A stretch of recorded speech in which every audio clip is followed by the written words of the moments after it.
Hello friends, नमस्कार। और हम लोग देख रहे हैं आज इतिहास का, आधुनिक इतिहास का एक टॉपिक है। छोटा सा टॉपिक है, माउंटबेटन योजना।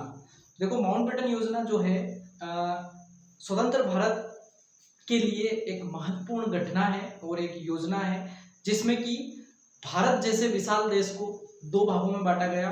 तो भारत की दृष्टि से अगर हम देखें तो एक नकारात्मक घटना भी है, लेकिन अगर हम इस घटना के बारे में देखते हैं तो ये घटना का जो बीज है, ये जो योजना है, इस योजना के जो बीज है वो तो बहुत पहले ही बोए जा चुके थे, लेकिन इसका परिणय रूप जो गया है वो दिया गया माउंटबेटन के द्वारा। इसलिए इस योजना को 3 जून योजना के नाम से भी जानते हैं और माउंटबेटन योजना के नाम से भी जानते हैं।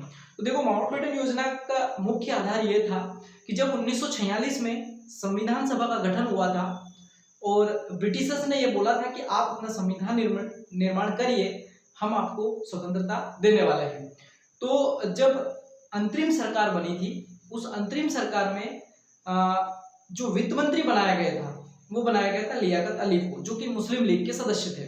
लेकिन पंडित जवाहरलाल नेहरू जी जो भारत के प्रधानमंत्री थे, उन्होंने जब वित्त मंत्री से वो वित्त के लिए बात करते थे तो लियाकत अली हमेशा टालमटोल करते थे। और ये चीज जो थी, ये चीज लियाकत अली जो था, लियाकत अली चूंकि मुस्लिम लीग का सदस्य था, इसलिए लियाकत अली हमेशा प्रधानमंत्री पंडित नेहरू जी को क्या कर देता था, वो वित्त के लिए मना कर देता था। इस स्थिति से पंडित जवाहरलाल नेहरू को अपना देश चलाने के लिए, जो कि वो अंतरिम सरकार के प्रधानमंत्री थे, तो उनको अपना देश चलाने के लिए हमेशा समस्या आती थी। इसलिए वो ब्रिटेन गए और ब्रिटेन में उनका मित्र जो माउंटबेटन जो उनके साथ पढ़ता था, उसके पास जब वो जाकर उन्होंने ये बात बताई तो ब्रिटिश गवर्नमेंट ने माउंटबेटन को भारत सरकार के रूप में, यह हम ये कह सकते हैं 22 मार्च 1947 को अंतिम वायसराय के रूप में भारत भेजा था। याद रखिएगा, अंतिम वायसराय के रूप में माउंटबेटन को भारत भेजा था। और इसी माउंटबेटन ने 3 जून योजना प्रस्तुत की थी, जिसे हम 3 जून योजना या माउंटबेटन योजना के नाम से जानते हैं। माउंटबेटन योजना की घोषणा हुई, उस घोषणा के बाद ही ब्रिटिश संसद में वहां पर भारतीय स्वतंत्रता अधिनियम जो है वो प्रस्तुत किया गया, और वो प्रस्तुत किया गया था 4 जुलाई 1947 को ब्रिटिश संसद में प्रस्तुत किया गया।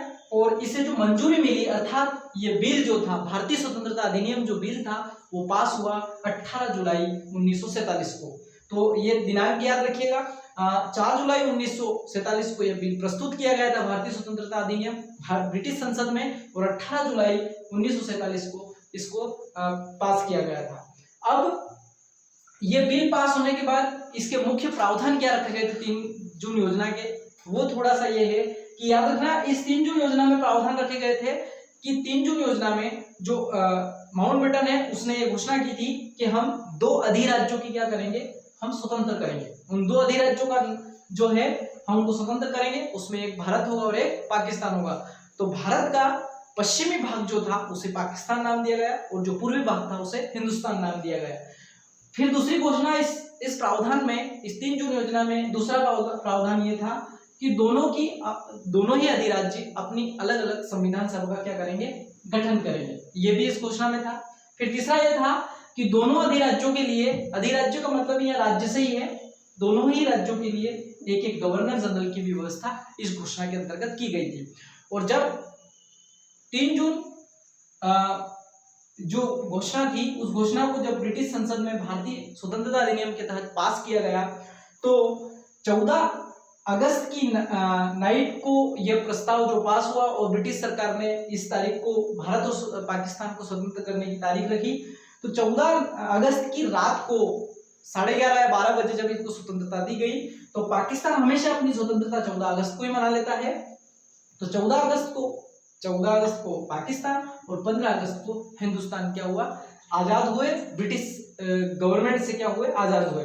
और इसमें एक एक गवर्नर की जो मतलब व्यवस्था की गई थी, उसमें मोहम्मद अली जिन्ना जो था, जिसे पाकिस्तान का संस्थापक भी कहा जाता है, उसे प्रथम गवर्नर बनाया गया। जबकि भारत 15 अगस्त को स्वतंत्रता मनाता है, माउंटबेटन जो था इसे भारत का प्रथम गवर्नर जनरल बनाया गया। ठीक है, स्वतंत्र भारत का प्रथम गवर्नर जनरल कौन था? माउंटबेटन। और अंतिम वायसराय का जो दर्जा दिया जाता है वो भी माउंटबेटन को ही दिया जाता है। इस स्वतंत्र भारत के प्रधानमंत्री जो बने थे वो पंडित नेहरू बने थे। तो निश्चित रूप से दोस्तों माउंटबेटन योजना जो है भारतीय स्वतंत्रता इतिहास की एक बड़ी घटना है, और ये इतिहास में दर्ज है कि माउंटबेटन योजना जो है, माउंटबेटन जो योजना है,